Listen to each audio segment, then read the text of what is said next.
कट चल गइलू हो रानी हमारा से छल कट चल गइलू हो प्यार के आज तू तो बदल गइलू हो प्यार के आज तू तो बदल गइलू हो अपना पियावा के प्यार में तू ढल गइलू हो अपना पियावा के प्यार में तू ढल गइलू हो प्यार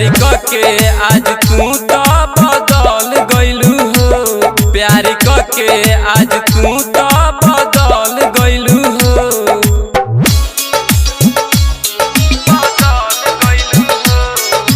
डीजे विकास बेतिया प्यार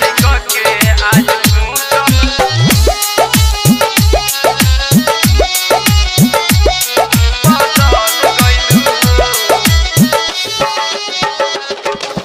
माँ जगदम्बा रिकॉर्डिंग स्टूडियो माधोपुर।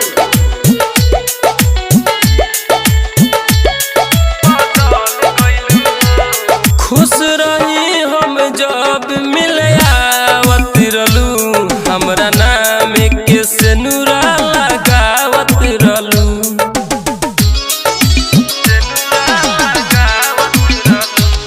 खुश रही हम जब मिले आवत रहलू हमरा नाम के सेनुरा लगावत रहलू दिल के चकना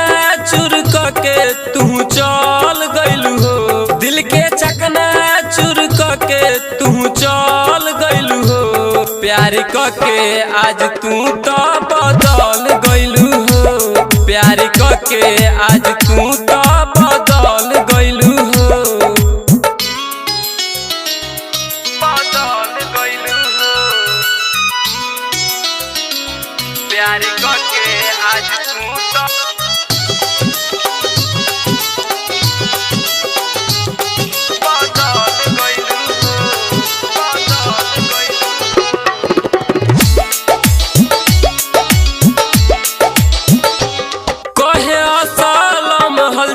कुछ करिए जाइब तू न मिलब वे जान सुन मरिए जाइब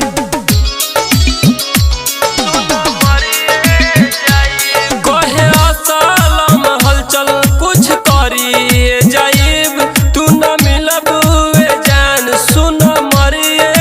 जाइब खुशबू आंसू के तावा पतोर गइलू हो खुशबू आंसू के तावा पतोर गइलू हो प्यार के आज तू तो बदल गइलू हो प्यार के आज तू तो बदल गइलू हो अपना पियावा के प्यार में तू ढल गइलू हो अपना पियावा के प्यार में तू ढल गइलू हो प्यार के आज तू तो बदल गइलू हो प्यार के आज तू तो बदल गइलू हो माँ जगदम्बा रिकॉर्डिंग स्टूडियो माधोपुर।